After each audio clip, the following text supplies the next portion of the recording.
sales than ever. We launched something just last week. Some of this t-shirts in that range, and we basically made like typical month's worth of orders in like 3.5 hours. So one evening. So you can imagine me looking at my phone going, "What the hell is going on?" So yeah, it's been real crazy, bro. And to be honest, like the pandemic was in the back of my head, but now it's probably in the back of all our heads. Hey guys, this is John Anik from the UFC. You're watching the Fight Week Show. Please subscribe. Not now, but right now. Subscribe to the Fight Week Show. We'll see you guys on the road soon. What's happening, Fight Week fans, Fight Week Show fans? What's happening, man? We got here, sir. I'm going to put sir in front of your name, man. You know what I mean? We got here, sir, Richard Wragg, ERYXGEAR. I mean, if you guys watch my post enough and see a lot of what we put out on our socials, you always see that, you know, ERYXGEAR is heavily associated with us, and it's because of this man, the legend behind all of it, man. How are you doing, Richard? I'm really good, bro. I appreciate that intro. Lots of good energy in that. I appreciate that. Yeah, but thank you very much, man. Thank you very much. I always like to, you know what I mean, get that energy going, so we kind of get a good interview out of it, man. You get it's so good to have you on here, because we've been talking offline for a while, and we first approached you seeing what you know, what you do, your gears and the fight outfit and all of that for the fighters and stuff. And you have a website, ERYXGEAR.com. Tell us a bit more about your company. We want to know a bit more about your company and you know, how you got it going. Yeah, sure. I'll probably do it back to front. So I'll tell you how we got it going. So to make it really simple, summarize it all. Yeah. I just saw an opportunity to make like the Gymshark of mixed martial arts. So after the pandemic, I started like an Instagram, threw it out there to see what would happen, posting saying I'm going to launch a new brand, and like the response was like, it was a bit crazy, to be honest. And we had thousands of messages, thousands of emails. Like I was almost thinking, how the hell do I start this? And and we've been training for about a year or so now, and we had a load of kit launched initially, which people loved.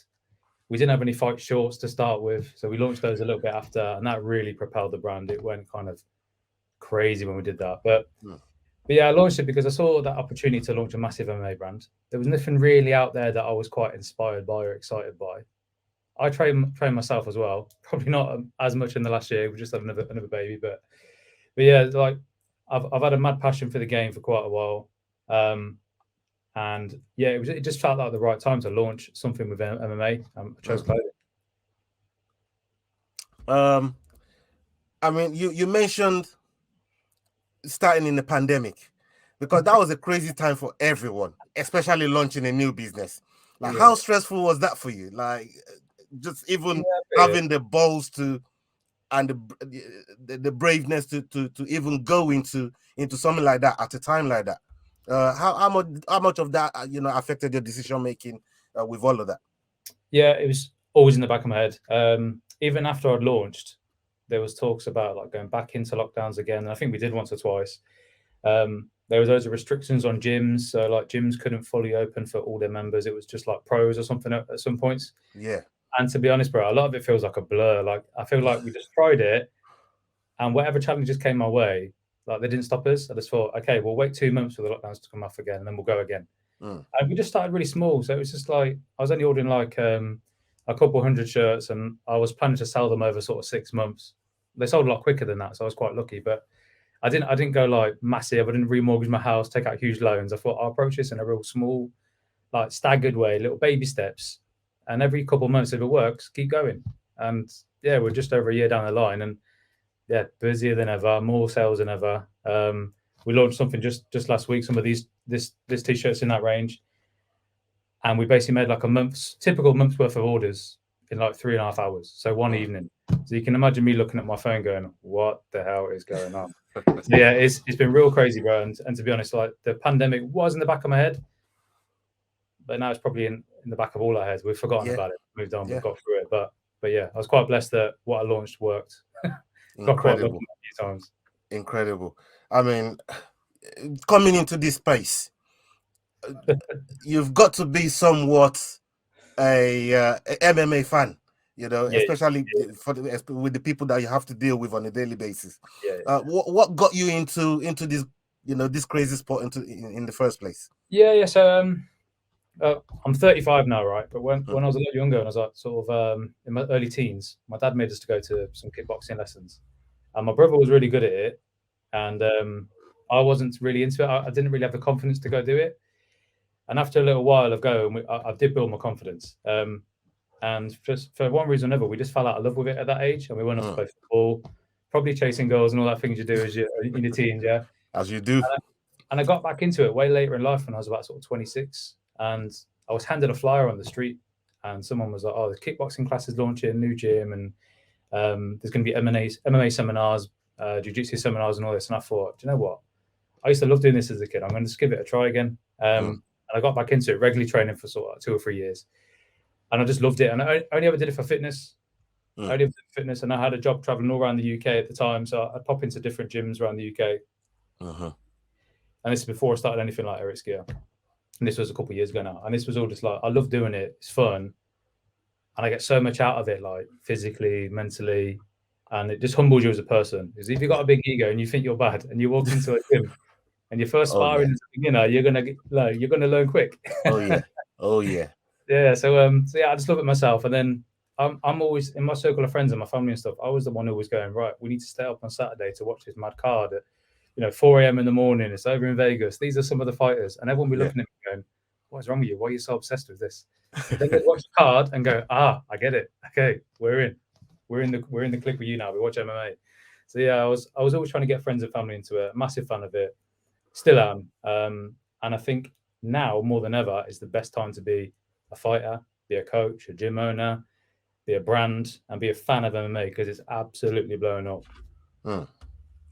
Absolutely. And you just mentioned it, absolutely blowing up. The amount of people and people with different promotions as well under your Rolodex is insane. We've got people like, promotions like EFC, Cage Warriors, Bellator, Hexagon MMA, Dubai fight shows, and all these fighters from all this promotion, they're all rocking ERYXGEAR in the space of 2. I just want to big you up for the work that you've done in that short space. That in that time, to do all of that in that time is incredible. What did the hustle look like? Getting all these people together under your umbrella. It couldn't have been easy. What did that look like? And it is tough, because you're almost trying to battle with. I mean, loads of people will approach you and say, "Oh, work with me, sponsor me, work with my show, sponsor our show," and you're almost trying to think, "Oh, what do I do as a business? Do I sponsor everyone's show and go out bankrupt in the first month, or do I pick and choose who I want to work with?" So for me, it was just getting out there to a lot of the regional shows and talking to people, meeting the promoters, watching the fights, because I love going to the regional shows. But they're mad. Sometimes you know that you see a future superstar on one Saturday afternoon in the middle of Stoke or something, like, right, they're going to go play. So I'm going to keep an eye on them. And I was just networking with some of the gyms. I reached out to some guys that already knew that they were running gyms and stuff. But then the biggest thing for me was Instagram. So my phone, like, as soon as I set this page up, I just became like a magnet for anyone in MMA who was coming to me. And I was thinking, oh shit, someone on Cage Warriors wants to wear my shorts. Yeah, let's do it. Incredible. And like Kia Harvey, I think you've had Kia on. He was on EFC, and he reached out as well. Like, I think he was as blasé as, "Send me some shorts and I'll wear them for my next fight. It's on EFC." And I was like, "Yeah, sweet." But obviously they're reaching out because they see what the brand has done in the last year or so. It's, I mean, the hashtag ERYXGEAR everywhere is like, it came from meeting people at shows, and they say, "Where's this brand came from? You come out of nowhere, like, you're everywhere." Yeah. I'm like, yeah, because we sponsored a good amount of fighters across the country on different shows.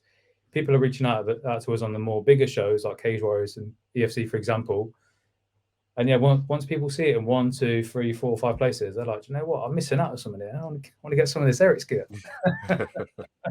But I mean, and also, mate, the product speaks for itself. So like, it's not just a quick printed like. So there's some Fightwear brands out there that just use just regular polyester t-shirts, like, probably low quality, and they just put like whatever their brand is, Fight Club on it, and then it's not really a brand that's fun, engaging, that's at the shows, within the community. It's just sort of a bit of a money spinner, really. Yeah, and we're all in this to make money. It's all business, but we took time to craft ours. So I almost think of it like a Gymshark approach. So I've sat on my floor in my living room with a little tape measure, and I'm measuring Venom, and I'm measuring like Nike t-shirts and shorts, and I'm going, right, That's we want to make this insane better. What will amount that of do? detail. Yeah. Even down to the stitching. So like the stitching these is different to what you see in some other stuff. It's probably similar to rash guard stuff. It's like a bit better. And when people try my stuff on, they're like, "Oh wow, the material's so nice. It's really soft." So we've like marketed like 100 different suppliers, maybe more. And I'll send you like fabric swatches, and you're going through the fabrics, and you're going, right, which one do I think is going to be the very best for this launch now? And which one can I afford now? Because some of them are quite expensive. So you're like, right, I'm going with that one. So yeah, we go down to the detail in the clothing as well, which I think people appreciate once they wear it and once they train in it and once they're throwing kicks in the shorts, and they're like, you know what, these are like nothing I've worn before. These are bang on. These are perfect. They fit good, feel good. I can head kick, like wrestle someone on the ground, don't feel any restrictions. So yeah, I guess that's a very long-winded answer for you, mate. No, I love it. I absolutely love it, because it's one of the cogs of of your business. Probably one of the most important part, getting into the fine details of what you do. And they don't look bad at all. They look absolutely gorgeous. Every time I see you advertise them on your Insta and stuff, you know what I mean, I'm quick to get it out there as well, to try and show people that this is the gear to go to if you really want to go out there performing, training in the gym and all that stuff. This is a two-part question coming up here. You mentioned other companies like Gymshark and those guys. Do you find yourself competing with those guys, or are you competing with yourself and be the best you can be? And if that's good enough, then that's definitely going to be competing with those guys. How do you say? Maybe in my head sometimes I think I'm competing with them, but no, they're like billion-dollar, billion-pound companies. Some of these other guys, right? Gymshark have been around for what, 10, 11 years now. Nike have been around even longer. I mean, there's loads. I'm not going to sit here and name all these different companies, but there's a lot of them that have been established. And Gymshark were the first ones that came in and like ripped up the rule book and went, right, we're doing things different, and this is our game now.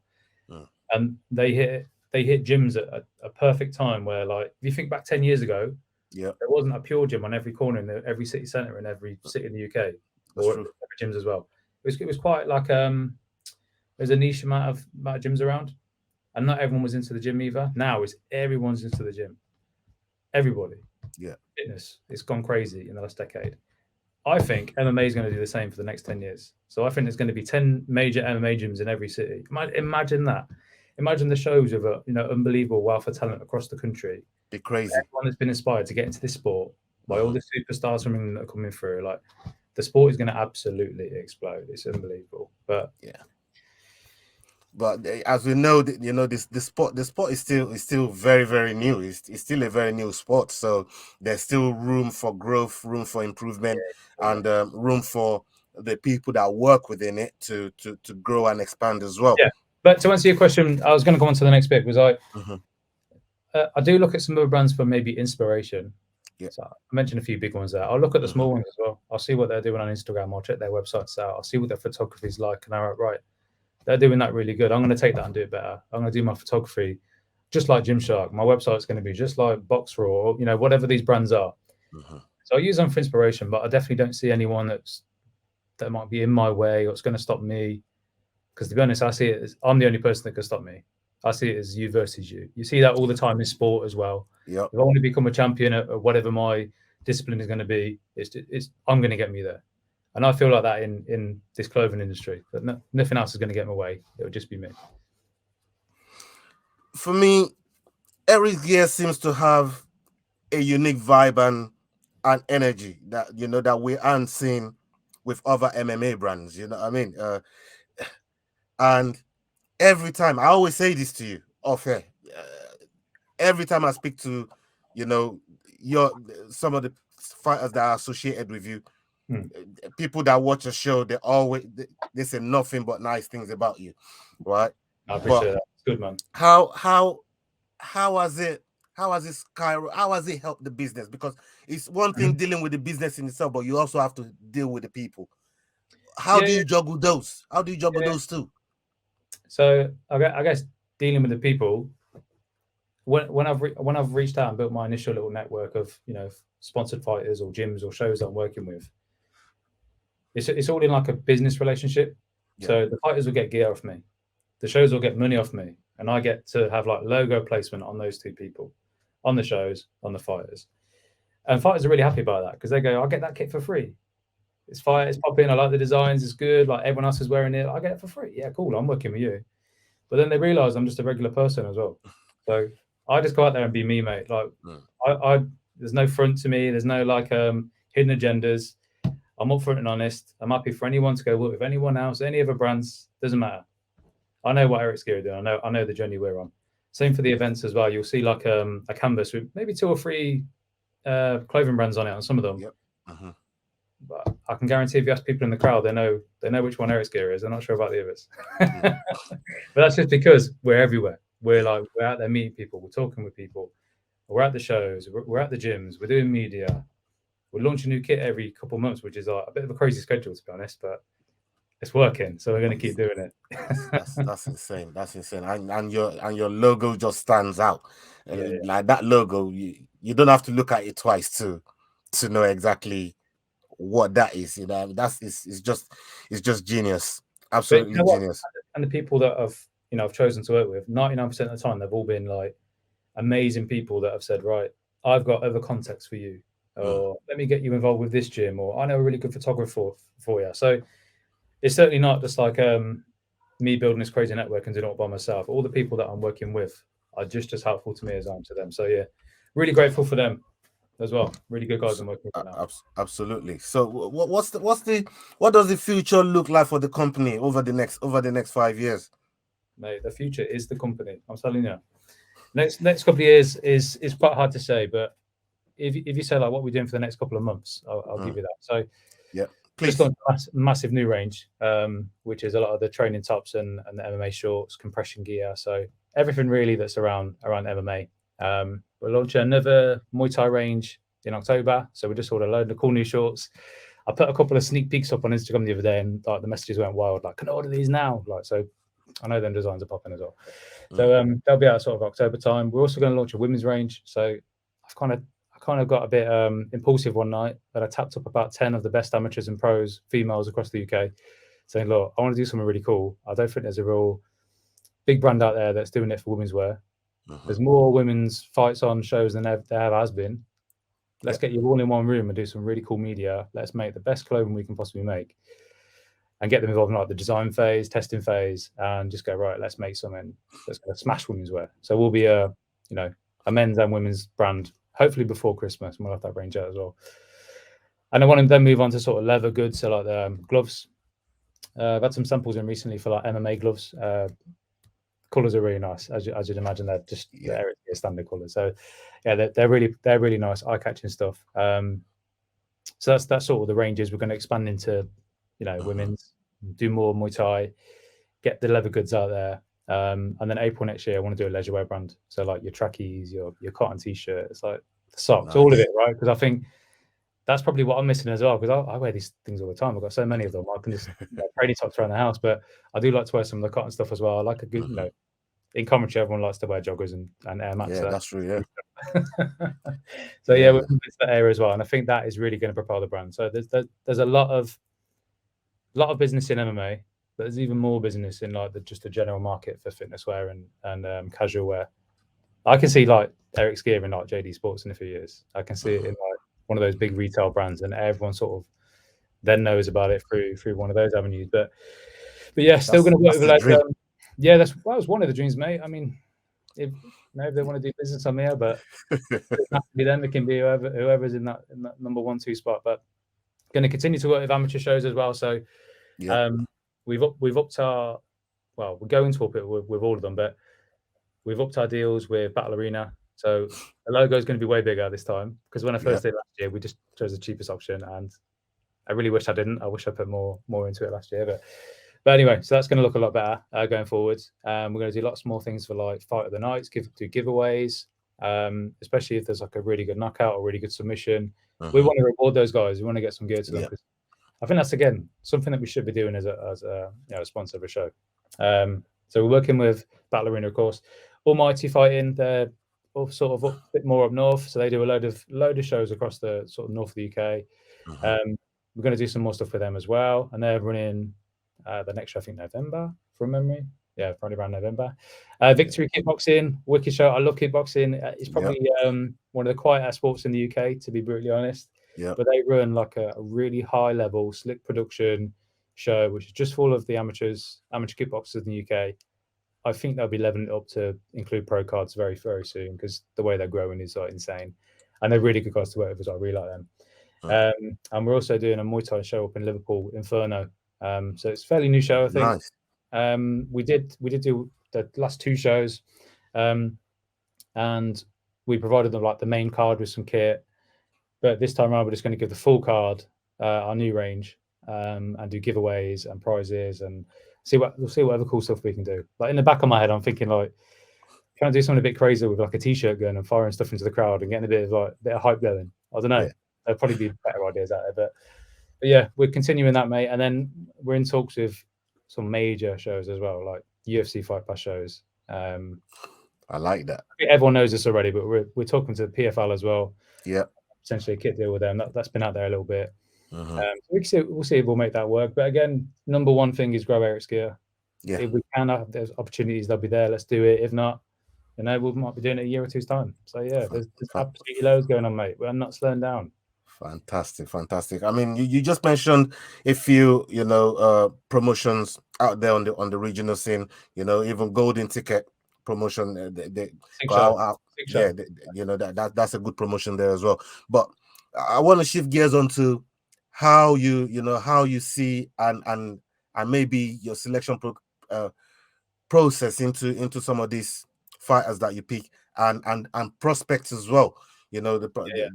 All these new fighters coming into the game, and the potential you saw for them, like you mentioned earlier on, seeing a fighter in the middle of Stoke somewhere, and you just know. But when you've seen so many fights for so long, and you've been around it for so long, you can always have an eye for that. Just eye for picking out talent and that. How does that go for you? The whole selection process? Yeah, I mean, it's been a bit random at some points, quite impulsive at some points as well. Like I might have someone message me to say they're making a debut, they send me a couple of videos, and like maybe I just like their energy on the messages and go, do you know what? He's got a bit of good banter. He looks all right here. Let's just see where he goes. So we will take some maybe riskier sponsor opportunities. I mean, for me, it's just fight kit, so it's not the end of the world if it doesn't ever work out. It's just a couple of tops and shorts here and there. But we do have a couple of people we haven't necessarily signed yet, but we are looking to work with. And the way we've gone about that is we're like, right, where do we want ERYXGEAR to go? What do we want to be associated with? Which shows do we want to be on? What platforms do we want to be seen on? You've sent me some guys this week from EFC. I love that show. We had some of the Scottish guys. Keir Harvey was one that comes to mind. That wore our kit down there. He's wore it on a couple of occasions. And we had a really good reaction. So I mean, that's cool. So we're always going to keep working with him. That's wicked. And obviously you've sent me some more guys to work with on that platform. That's great. We've got a guy that's on Bellator next week. We've got who else? There's someone on Contender Series, Sam Patterson. He's coming up. We've spoken to Sam. Wishing him good luck for his upcoming competition, Dana White's Contender Series. Shout out to Sam. And to be honest, I don't think we even approached him. I think he just said to us, "Oh, the kit looks really nice. Do you want some?" Crazy. But yeah, we're at Fight Week, so like there's some impulsive things that happen like that. But there's other ones where I'm watching the shows, or I'm watching videos on Instagram or YouTube, and I go, you know what, this person's really interested in their interviews, or they look really good on the pads, or when they get in the cage, I can see that switch code, and they're the people that I like that aren't overcome by the moment, they're confident in themselves, and they're there to fight, because it's a fight at the end of the day. It's not like a football match, not a tennis match. Nope. Oh, let's play a bit of ping pong, we draw, we just go home. Like, no, you're there to fight. And and I think some people, when they get in the cage and that door shuts, they're like, oh shit, I don't really want to be in there anymore. And you will, I mean, that's why I don't fight. I wouldn't want to be in there. That's why I'm over here in my cupboard, man. Talk about it. I don't want to be in there. I praise those guys that that actually do it for a living. Please carry on. But I think it's all around their talent. How good are they? What's their attitude like in interviews? Are they marketable? And basically, do I get on with them? Because that's the big thing for me. If you can have all the talent in the world, but if you've got an ego over messages after 3 or 4 exchanges, then I'm like, kind of bored of this now. There's already other people that will outwork you. There'll be people that'll be better marketing than you. So I'm moving on. So there will be people that are probably bigger than the guys we've got now that I'll just turn down because I just don't think it's going to be a good relationship. But the guys I have got on are amazing. And what I'm doing going forward is investing in like a lot more pro photography, videography, and getting these guys that have put trust in me. I'm going to put trust straight back into them and get their faces out there. So they'll be all over the website. They'll be on our social medias. They'll be in the adverts that we're going to flood Instagram and Facebook with. So people will know who they are. And they'll go, oh, that's the ERYXGEAR athlete. So hopefully it's going to boost their profiles as well. But yeah, hopefully that answered your question. Yeah, you did. You did in abundance. Yeah, in abundance. I mean, sometimes, mate, all these mad thoughts are screwing through my head all day long. And when you ask me one question, I'm like, I can already see the other 50 bits that are connected to it. Like, so, it's a bit more counseling session this for me. I love it. I love it. What makes ERYXGEAR stand out from all the, because there's some other up and coming, you know, clothing brands that's out there as well, but you want to set yourself apart and probably be one of the biggest brands out there, because again, that's the dream.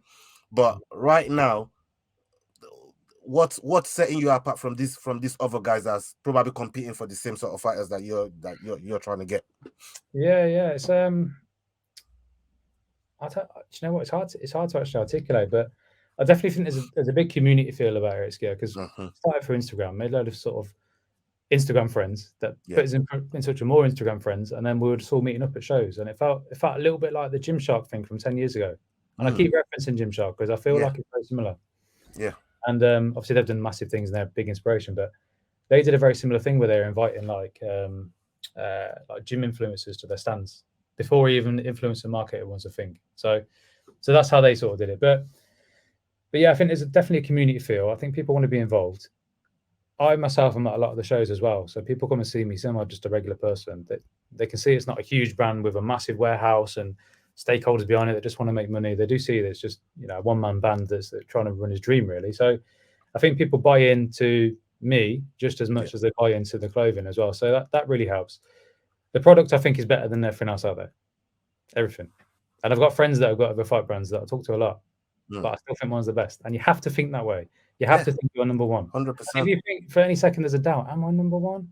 You better make sure the next fucking lot of clothing is 10 times better than this one. Prove to yourself which is the best. And that, I think that kind of attitude is going to get me to where I think this brand can go. Because if I think I can be the Gymshark of MMA, I need to think like I'm the Gymshark of MMA. So 100%. That's how I run my business, how I do me. But listen, there's plenty of pie out there. I wish all the other brands, you know, best of luck. I talk to some of them, give some of them advice. They give me advice. So I think there's going to be a point in a couple of years where some of us that started off all at the same time are going to all be quite big at the same time. Yeah. And I think we're going to do really well for each other. So yeah. Yeah, man. If there's one thing that I have to say, you know, that I love about you is the way you make the mentoring, if you like, and taking us, you know, taking people under your wing and, you know, trying to guide them and show people the right way of doing something. That's one thing that I've taken away from dealing with you, because there's so much that I ain't got a clue. When you say something to me like, yeah, have you tried that? I'm like, what the fuck is that? I didn't know nothing about that. Yeah. You know? And you know what it is, bro? Like, there's two things, right? I've learned a load over the last year. Before I started this Instagram for ERYXGEAR, I was ghosted on socials for about 5 years. I hated social media. I was never on it. People will go at work and stuff, oh, let me add you on Facebook. Like, I'm on Facebook, mate. What would it be on there? Because socially, I didn't like it. But business-wise, it's a necessity. And every fighter should think of their profiles as their business. This is your business. Whether you see it as your full-time, part-time, side hustle, whatever, this is your business. And this is what I like. I mean, people will watch this back and they'll probably see a different template on the screen than what I see now. But this is the pro setup. Like, you've got a good editor. We need to give him a Thank you, sir. Big up Leroy. I'm sure he's listening. Thank you. He's good. But let's face it, if I give you 1 or 2 tips here and there and you give me some back and we're both better for it, let's keep doing it. If you grow your page, another 100 subs or 1,000 subs in a year because you try something different, you've got a bigger platform to get the fighters on. And guess what the fighters will be wearing? My t-shirts. So it all makes sense, right? We've all got to work together in this. There's no way that I can just make an Instagram page and a website and it's all just going to kick off. We've all got to work together. The whole scene has to work together. That's why I pick and choose the promotions I work with, because I want to pick the ones that are like-minded to me, that can see the business sense of things and the co-marketing, and they're open to ideas. Same as the fighters. I'm not going to pick someone who doesn't want to do podcasts. What's the point? And if you're any good, you're going to have to be good on camera at some point. You're not wrong. You're not wrong about that at all. I'm very, time conscious. So I know you said we got a little bit of latitude, so we're going to work with it. I wanted to come on to the show that you got coming up with Arnold next week. Yeah, bro. Can you tell us a bit more about that and what it entails and how people can get tickets and all of that stuff? Please walk us through it. Yeah. So it's like the big Arnold Sports Festival. I think it's been called a few different things over the years, or people reference it as like just the Arnold show. This is like a mega bodybuilding expo that have taken MMA and put it into their show in the last couple of years, and rightly so, because they know it's growing. They know what's coming. So this show is going to be in Birmingham this year. I think it's like their website says it's the biggest worldwide, but I think it's the biggest in Europe. There's going to be like 70,000 people over 3 days.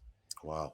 Walking through the halls of the NEC, trying to buy gym gear, fight gear, supplements. Like, they're going to get involved in all the entertainment, all the quizzes, all the games. It's monumental. And I booked this in January, hoping that maybe this year will be good.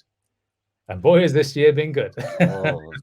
So we've took the right risk. I've rolled the dice and it's worked out. And we've got a decent sized stall at this show.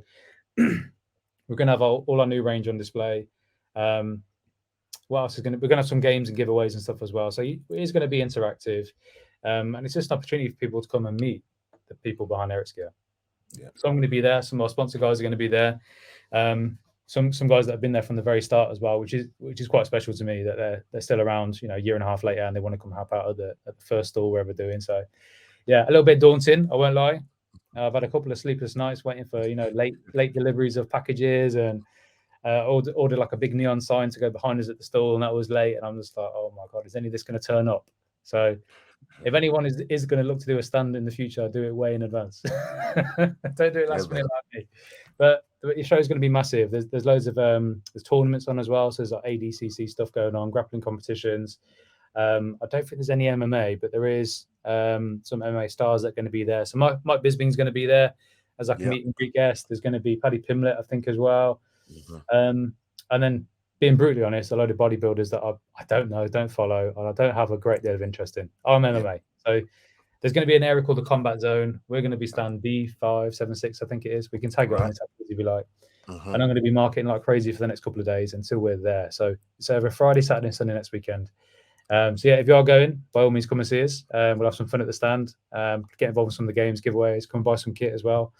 Come and have a chat with us. And then if you do want tickets, I think it's just like, if you just Google the Arnold Sports Festival, their site will come up. I think the Saturday might even be sold out now. So you might have opportunities just to come on the Friday or the Sunday. But yeah, if you're into fitness, bodybuilding, especially MMA, get yourself down. Go and enjoy it. Yeah, man. You guys heard it here. You heard it here already. I wanted to pick your interest in, some of the more elite fights, like in the UFC, and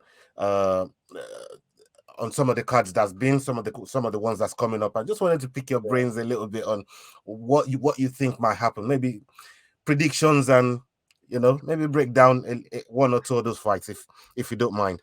Yeah, predictions for sure, but with a asterisk on it that don't take them very seriously. I'm not usually good at my picks. Don't put bets on if I give you a name. Yeah, people, you heard it. Don't take his word for it. I go put your money on it and then say, yeah, ERYXGEAR, you owe me money. I lost my bet. No refunds. There's no refunds. Okay, we got UFC 279 just been with Nate Diaz and Tony Ferguson. Both of them they just done that card there. And Chimaev with Kevin Holland as well. They were on the co-main event. There was a lot of catchweight fights on there. For you dealing with fighters and knowing what they have to go through sometimes to end up in the cage, because it's a whole lot of process. Yeah. What do you make of like weight cuts in general? And because there was a lot of catchweight fights in that fight, nobody made weight. So what's your take on it all? I mean, that card was a bit cursed, to be honest, and it was ready. I think some of the guys were given the contracts like 8-10 weeks out, so that's not like a full camp, and maybe some of them weren't expecting to have fights in that that time of the year, so they're probably a bit going into camp a bit heavier than usually would. So yeah, that card's a bit of a red herring. It's a bit of a mad one. You don't always get that where they mix it. I think maybe the first time they've mixed up like the card like that. And he said it's going to be the last one too. Yeah, and I probably agree that it could be. But in terms of like, what do I think about weight cutting? I do hate it. It's the part of the sport I hate the most. I think if there's a way to eradicate it or reduce it, everyone should be absolutely trying to do that. I know there's a lot of sports. I think ONE FC do like hydration testing. I was just going to say, I think ONE FC's kind of onto that. I mean, fighters are always going to find a way around it, right? Even if they can get a 1-2 pound advantage or half a pound advantage, they'll try and do it, right? There'll always be ways. But if it's going to make the sport a bit safer, make the fighters weight cuts or weigh-ins a bit easier to deal with, I mean, I'm all for it. I think I've watched documentaries in the past. I think there's a BBC One documentary that got quite famous for it, that was showing weight cutting process for the pros. And I think all that did was highlight that it was a rough process for the pros, and loads of amateurs have just kind of copied that. So the guys that are fighting every other weekend on like regional shows are going through this similar kind of thing. Probably not as extreme, but they are going through similar cuts. They're all in saunas, the day before the weigh-ins. They're all water loading on a Monday for their fight on the Friday or Saturday. And it's, mate, I don't like it. I'll be honest. But if you don't do it, your opponent's doing it. So your opponent's going to be, 8, 9, 10 pounds heavier on the day. And do you want to give up that chance? I don't know what the best option is. I don't know if it's same day weigh-ins. I don't know if it's step on the scales before you step in the cage. I don't know what the answer is, but I think there's definitely a smarter way to do it. And I think as the sport grows, I do hope that the weight cutting process matures and there's something different that people do. Something different. That's my opinion. People might think different, but thank you for that. Well, thank you for that. 3 fighters I really want to talk about, or 3 bouts that I want to talk about involving those fighters. The first one is Charles Oliveira against Islam Makhachev. We've seen again with the weight cut of half pound, Charles Oliveira got stripped of his title. I thought that was robbery. I couldn't believe what I was saying with all the shenanigans that's been happening in the UFC for all these years. Even Daniel Cormier had to come out and admit it that I've had to do the same. But to strip him of his title, the towel, right? And you're right. If these guys can gain any kind of advantage just to get in there, they will. And that's exactly what Daniel Cormier did in that situation there. But to strip Charles Oliveira, Bronx, of his title because of that, and now he's a #1 contender for his own title against an up and coming killer like Islam Makhachev. Like, what's your take on all of that situation? Yeah, it's a rough card to be dealt, mate. I don't know what the rules are. I don't know what the UFC say. I don't know what their rule book is. Like, if you miss weight at all and you're a champion, that's it. I don't know if that's their rules, but it should be consistent, shouldn't it? Really, I think it should. And if you've maybe not even like the champions, if you're just a contender and you miss weight, do you even still get to fight? Maybe that's the punishment that you don't make the card. I don't know. I think you get to fight, but whatever title is on the line for that fight, you don't win that title. And that happened. That happened with Yoel Romero, and it happened with Francisco Figueiredo. Oh yeah.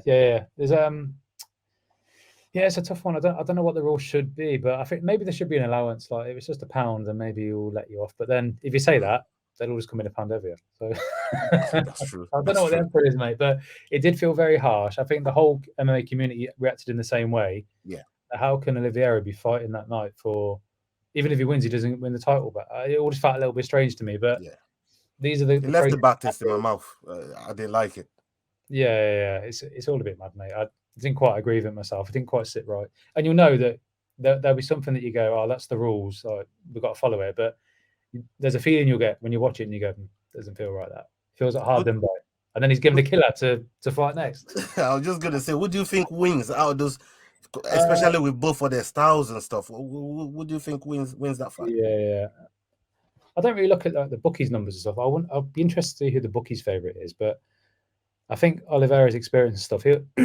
Oliveira's been in there with a lot of top level guys already, and I think Makhachev has had some good opponents, but he's not been like the champion, defended it, a handful of times or big championship fights. So for me, I think Oliveira might be favourite, but Makhachev has got that ability in him that if he shows up 100%, Dagestani wrestles the fuck out, and then it's going to be that Sambo wrestling, man, is a different ball game. Yeah. It's going to be interesting because I think for me it will be the transition in the ground game. So if one of them sprawls the wrong way and gives a slight angle, the other one's going to capitalize. I think it's going to be within the transitions, personally.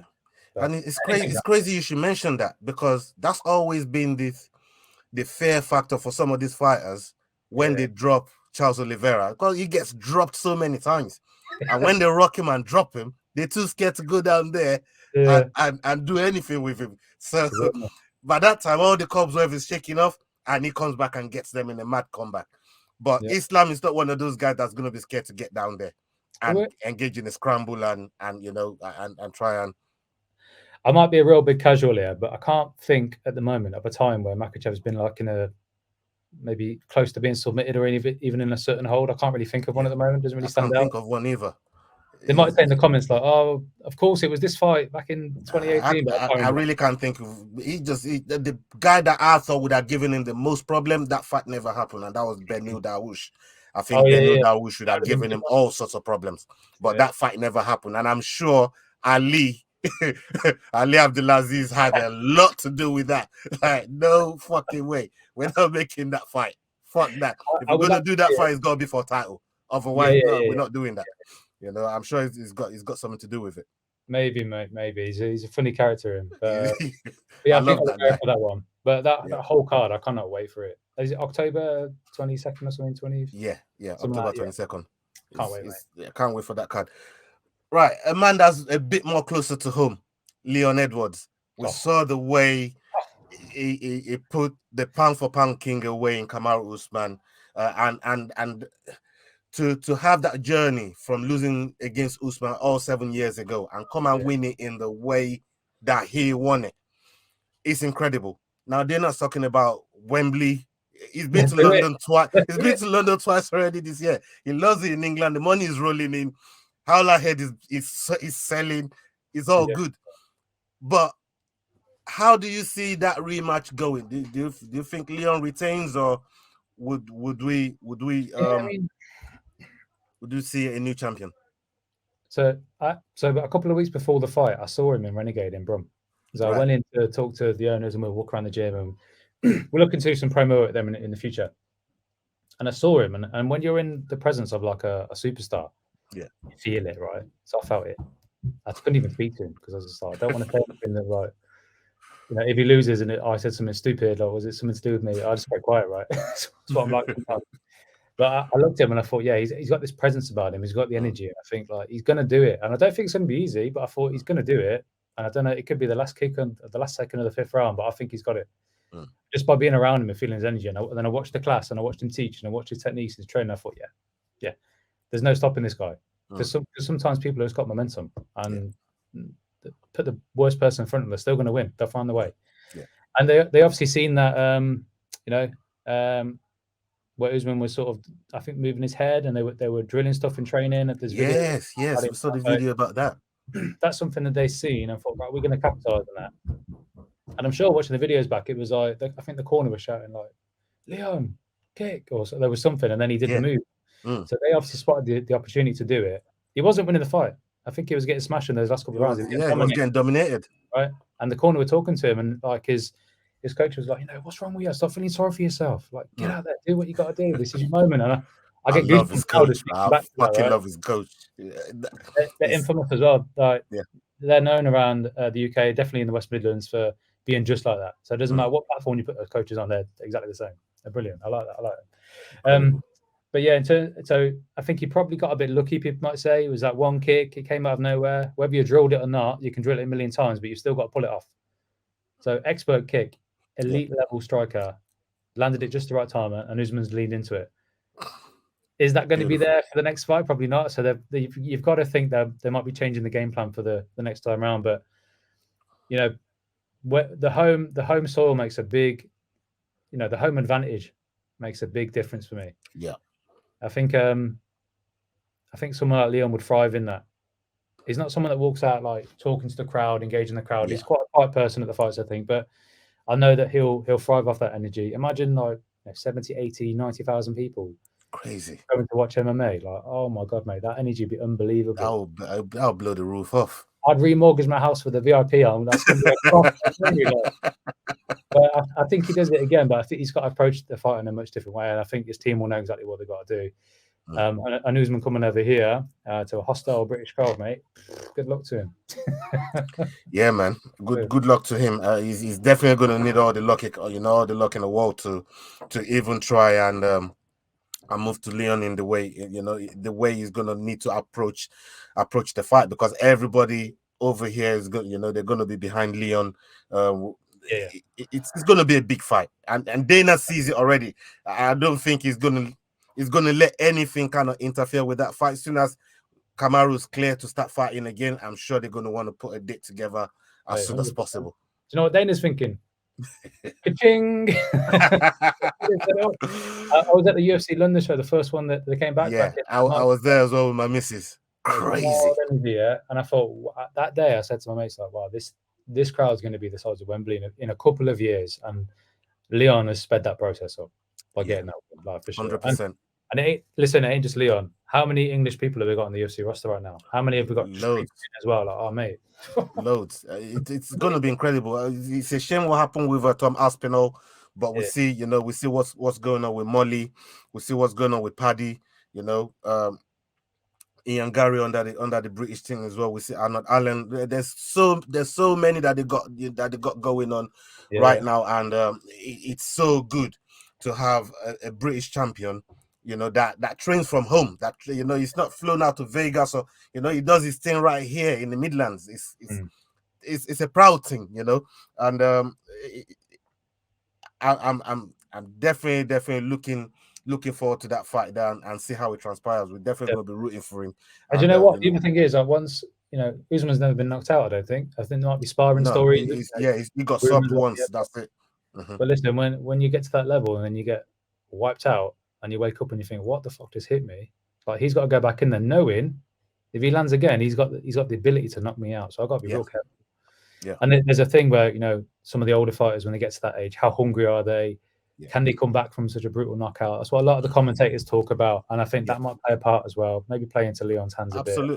Absolutely. I think you're right. A lot of those things is gonna play a part into Usman's mental, because there's just, and sometimes it don't matter how long ago a fight happened, or we saw it with Rose Namajunas fighting Carla Esparza again, and because of that first loss against Carla, she just couldn't get her mind around it. She can't get past it, and she lost the title to Carla Esparza again. Yeah, so these things happen. The last thing that I wanted to ask you, my niece is just coming, if you can hear my baby niece there. The last thing I wanted to ask you before we get out of here, Easy versus Alex Pereira. Right, before Pereira came into the UFC, he's put Easy away twice. One by decision, one by knockout. Yeah. And again, we're just talking about getting over the mental of being knocked out in a brutal way. That knockout is almost almost a carbon copy of Usman's. And sometimes, like I said, it don't matter how long ago that fight was. If you can't get it out of your head, you're probably going to lose again. But how do you see that fight playing out? It's a tough one. I think if Israel is smart, he'll play one of his boring fight games again. He has to. He's got to win it. Stay out of range, go, I ain't fucking stupid. I don't know what I need to do. I need to stay out of the way of those kicks and that left hook. Because I think his check hook is like a whip. It's some of the never seen someone like throw so much power with that sort of lead hook. Like, it's insane. So he's obviously got the left hook as well, and I think he's shown it in one of his previous UFC fights. But whatever he's using kickboxing can translate straight into here. So I think Pereira is up and coming. I think he might have a surprise in store. I'm backing him, to be fair, even though I love Izzy a lot. Even after his boring fights, I know he got lots of criticism, but I think he's just a funny character. He's great for the sport. Yeah. If he's on a card, more people definitely tune in. So he's a superstar, yeah. Definitely. I think I think there might be a shock for that one. Yeah. It's hard for me because I'm such a big fan of Izzy, but I can't. There's just that logic that I'm applying. That once you know, we've seen it with so many fighters. Jose Benavidez against Figueiredo. We've seen it with Jiang Wei Li with Rose twice when Rose knocked her out the first time and she just couldn't get around the second time and try and pull it back. So this is something that we see is evident with a lot of fighters, and you know, only time will tell to see what the result of that is. Any new project and releases that you know that you're excited about that's coming up? What do you got coming up? Obviously, you mentioned the Arnold show, but what else you got coming up for the people to know? So I mentioned, like, we just launched compression gear. We've got the women's range coming. We've got leisure wear. I've also just I found a really good artist. Right, he's like an illustrator, and he draws like mad sort of like Japanese style, like samurai pictures. And anyway, I won't give it all away, but he's creating like a couple of designs for us. We're going to put on the back of t-shirts. So like the back of the t-shirt will be fully printed with one of his pieces of artwork. Probably be free in total, I think, from memory. They're going to be limited edition ones. So we want to start off like a very limited edition range for like the hardcore people, or the hardcore fans that every time there's a launch, they're straight in the DMs, or they're ordered straight in. They're buying everything. Like, we want to give these guys like something special that they can sort of collect, and anyone that's already like a customer with us or already signed up, they'll get discounts and pre-sales and all that stuff. But I'm really excited about that because I've seen the artwork, and it's like I've seen it and went, wow. So I know that the people that love the brand will say the same thing. So I'm really excited about those. But I'm also really excited about the gloves as well. So the MMA gloves, I think, are going to be an absolute game changer. We've sent a couple of prototypes and pictures and mock-ups to a few of the Fight Pass shows, and quite a few are interested in like a glove sponsor deal. So in a year's time, I could be back on here saying, hey, guess what? Oh, Fight Week show, like, have you seen all the Fight Pass shows that are now wearing ERYXGEAR gloves? So that's something that I'm really excited about as well. Really propel the brand, and yeah, they're good as well. So I quite like them. I mean, for your gloves, anything that reduces, you know, eye pokes, I'm all for it, man. You know what I mean? Because we saw what Leon did to Belal Mohammed, man. You know what I mean? That man was crying blood when Leon poked out his eye. So there is Karate Combat, they're a really good one. I think a lot of it's trademark, so we've tried something a little bit different. So maybe it works. I don't know, but yeah, I think we're gonna have a really good glove range. So there'll be a few different designs coming out over the next year, all around. Fantastic. But yeah, fantastic. You know, maybe hopefully, you know, a little bit down the line, maybe we can do something with a signed gear with some of the fighters on it, and do a giveaway for one of our viewers on the show, like a competition, and you know, and just do a giveaway for one of our viewers, if that's something you'd be open to doing. Yeah, let's do it. Do you know what? I'll probably message Sam Patterson after this going, I know you're going to handle business on Contender Series. Can you sign one of them shirts and we'll give it away? I'm sure it'll be fantastic. Thank you very much. Thank you very much. Thank you. We've just finished here with Mr. Richard Wragg. Thank you so much for your time. You've been so patient and generous with your time today. I really, really appreciate it. You have to keep the kids under control and all of that. Mine are losing control over here. So thank you so much for your time today, man. We appreciate you, and hopefully down the line we can bring you back on the channel as well, if that's all right. Definitely, mate. Yeah, appreciate it. And listen, thanks for all you're doing for the scene as well. So you're knocking out interviews left, right, center. You've got a load of our guys in as well. So listen, it doesn't go unnoticed. We appreciate it. Thank you. Thank you so much, man. We appreciate it, man. Yeah, and until the next time, hasta la vista, people. Salute. We out. Yo, guys, this is Adrian Yanez telling you to use those handles. Hit, click, like, and subscribe. Fuck yeah, dudes. If y'all don't do it, man, fucking catch the hands, bro.